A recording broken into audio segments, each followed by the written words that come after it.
The views and opinions expressed on the Nova Society are those of the panelists and guests and do not necessarily reflect the views or opinions of the Phoenix Research Institute or any institution which any panel member is associated.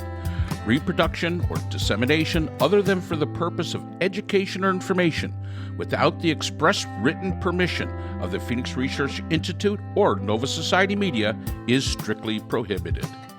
Welcome to the Nova Society. I'm Dr. Brooklyn Ann Weldon, and I'm here with my panel, Dr. Scott Gershwer and Dr. Mark Bound. Today, our panel will be answering listener emails. Our first question comes from Tina, who hails from Tempe, Arizona. Tina asks, what's up with the International Criminal Court, the ICC, issuing warrants for the Israeli Prime Minister and Defense Minister? Is this serious, and can these warrants be enforced? Could this impact the recent news that Israel has agreed to a ceasefire with Lebanon? Scott, shall we start with you? Yeah, sure. I don't think it has much bearing on Israel, because Israel, like the United States of America, is not a signee to the ICC, does not recognize its authority, and won't be adhering to any of their warrants or any other judgments that the court makes. I'm not 100% sure, but I believe that George W. Bush and Dick Cheney have also had warrants put out for their arrest by the ICC, and it probably does contribute to them not traveling a whole lot to Europe and the Middle East. But other than that, I don't think it's had a lot of impact on their lives. Scott's correct. The Israel, like the United States, is not a signee of the agreement with the International Criminal Court. And again, Scott makes a very good point that maybe that's why Dick Cheney and George Bush don't travel. The fact is that if Netanyahu comes to New York to go to the United Nations to make a speech, the United States is not going to insist in any of that. However, there are plenty of other signees to the agreement with the ICC that may be more than willing to nab Mr. Netanyahu and the defense minister and turn them over. Then comes the question of the prime minister of Israel being from a nation that does not recognize the ICC. What's the mechanism at that point for the ICC to prosecute? That would be a question that they would have to deal with at that time. Again, it's going to really come down to, very simply, if Netanyahu travels, he's going to have to be extremely careful where he travels, that he is not traveling to a country that recognizes the ICC and really doesn't like him. So that would be probably his biggest concern, the defense minister as well. Actually, I think the defense minister probably even more so. A prime minister, that's a big deal. I mean, that it's like the president of the United States. That's a big deal. The defense minister, they might be able to get away with it a little bit better. I'm not sure exactly how they came up with the charges. I was asked this the other day, how the charges against Netanyahu and the defense minister came up. I'm going to make the assumption, and I could be totally wrong, it has to do with crimes against humanity and what was seen as the withholding of humanitarian aid. But I mean, that's something that would have to be looked in a little bit more. As far as the Lebanon deal, I don't think it's going to have any impact.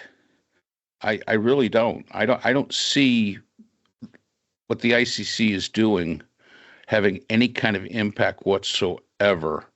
I don't know off the top of my head if Lebanon is a signee to the ICC. I'm not sure. That's something, while Scott's talking, I'll look up. If Netanyahu or the defense minister was to be arrested by the ICC, that then might have something to do with the ceasefire with Lebanon. Again, but that would be determined if Lebanon actually was a signee. Yeah, I believe that the Palestinians are signees to that. I'm not really sure about Lebanon, but yeah, I mean, I don't, I don't think it's that all that big a deal. The The one thing that I think it could have some kind of implication for is a domestic thing here. There is a law, which I believe is called the Leahy Law. It is a section of the Foreign Assistance Act, which was amended by Senator Pat Leahy from Vermont. And its language basically says, no assistance shall be furnished under this act or the Arms Export Control Act to any unit of the security forces of a foreign country if the Secretary of State has credible information that such a unit has committed a gross violation of human rights. Okay, so we know that the State Department has ignored that rule when it comes to Israel for some time now.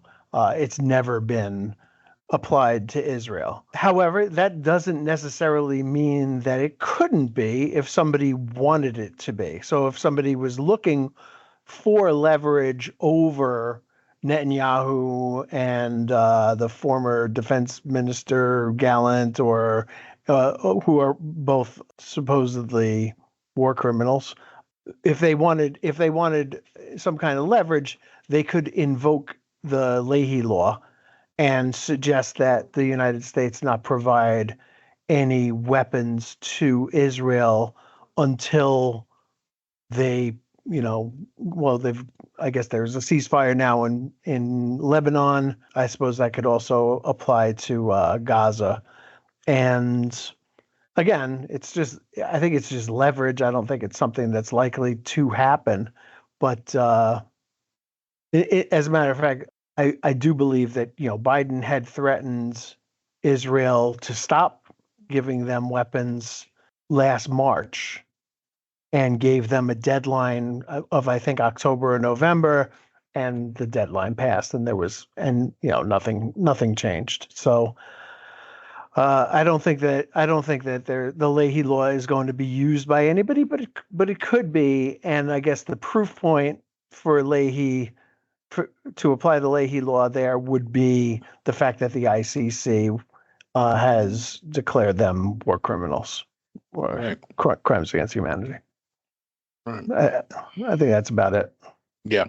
Lebanon is not a signee to the Rome Statute, which established the ICC. However, back in April of this year, Lebanon was moving toward accepting ICC jurisdiction for war crimes on its soil. That comes from Reuters. So I don't know if this will have any bearing on that. This may have a bearing in the sense that the ceasefire with Lebanon might be contingent on them not accepting becoming a signatory for the ICC. So I guess that's one of the things we'll have to wait. I know it's not really the greatest answer at all, but the fact is that at this point in time, Lebanon is not a signatory, but was considering in April, and now we'll just see if they do. And if they were to accept it, then we'd have to see what that impact would be with the ceasefire. I suppose it's worth asking, Mark, what do you think of the ceasefire deal? You think let's just put it in orders of magnitude. Is it big? Is it little? Is it something? Is it nothing? Is it somewhere in between? I personally see it as more somewhere in between. I wish we got more of insight into the reasoning for it. What was the impetus to make this happen? I guess that's something for me that wasn't really clear. Is it because Lebanon was getting spanked and they just needed this? Southern Lebanon was getting spanked, or was this Lebanon reaching out? Was this Hezbollah reaching out? What was it Israel? I mean, the details, maybe you've read more about it than I have. The details, what I've read, was not really crystal clear as to that, which would probably inform my opinion more. Okay, so I haven't seen the deal. I don't know what the ins and outs of it are, but I will say, for one thing, right off the top of my head, this is a capitulation on the part of Hezbollah. Israel has been not just spanking them. I mean, they've really been very effective, and Hezbollah needs it to stop. So I think that's one thing.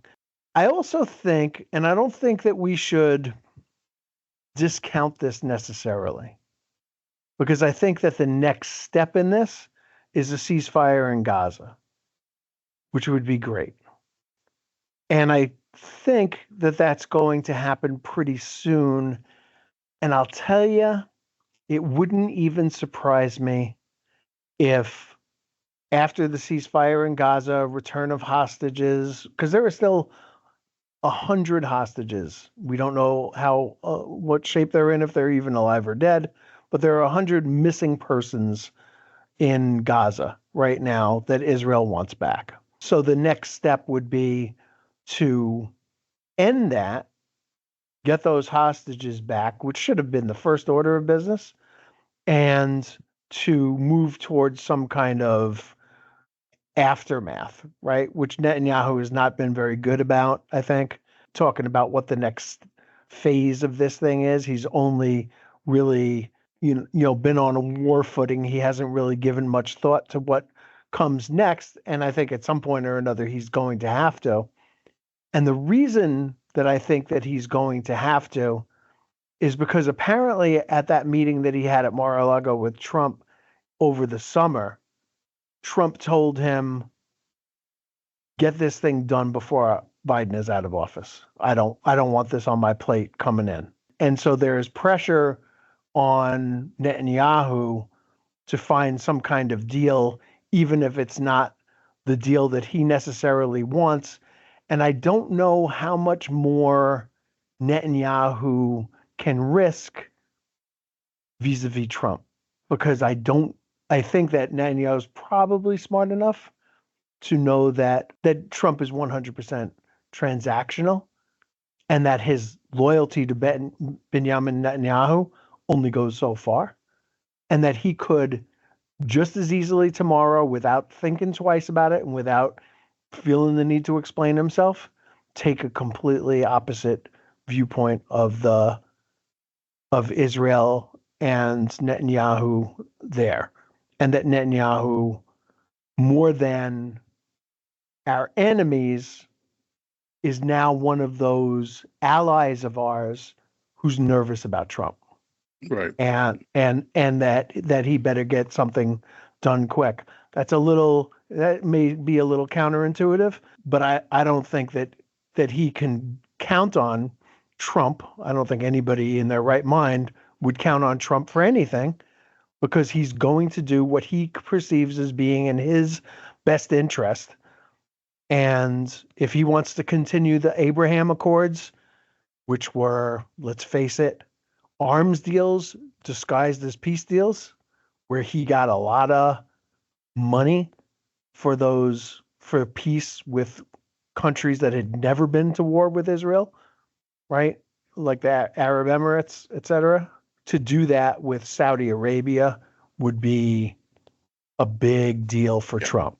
Yep, that would be a big, and as I was saying, not knowing, but that's an interesting point that you bring up with Netanyahu and the Trump dynamic. And you're right, Trump is transactional. Netanyahu, I believe, no matter how much we disagree with his policies, I don't think he's stupid. I think he's a wily politician. And the reason I was saying, what was the impetus of this? And that brings good insight to it, Scott. I admit this, because when you really were looking at how Israel was doing against Hezbollah, and Hezbollah is far more powerful than Hamas. They're militarily, they're the stronger. And yes, they were getting their clock cleaned, pretty much. The Israelis were giving them a pretty good spanking.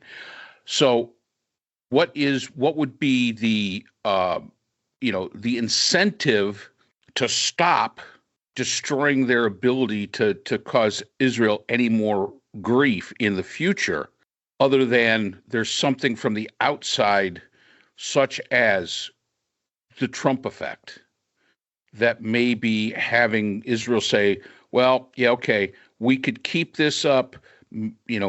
He asked us, he wants this done. We can't destroy them in that period of time the way we want to. Let's go for a peace deal. And then we could turn our attention to Hamas and see if we can get the Gaza situation straightened out. Unfortunately, what I think it does for Israel, for the short term, it's short-term thinking. I think it gets them out of the conflict before Trump comes into office, which you may be exactly right. That might be hugely important to them. But at the same time, their opportunity to pretty much wipe out two of the biggest problems they've had in the region for some time, long term, it doesn't work out because they just don't have the time. And unless they went full, battle mode on Hezbollah, I don't think they could defeat them before January and completely wipe them out. But it brings in an interesting scenario there.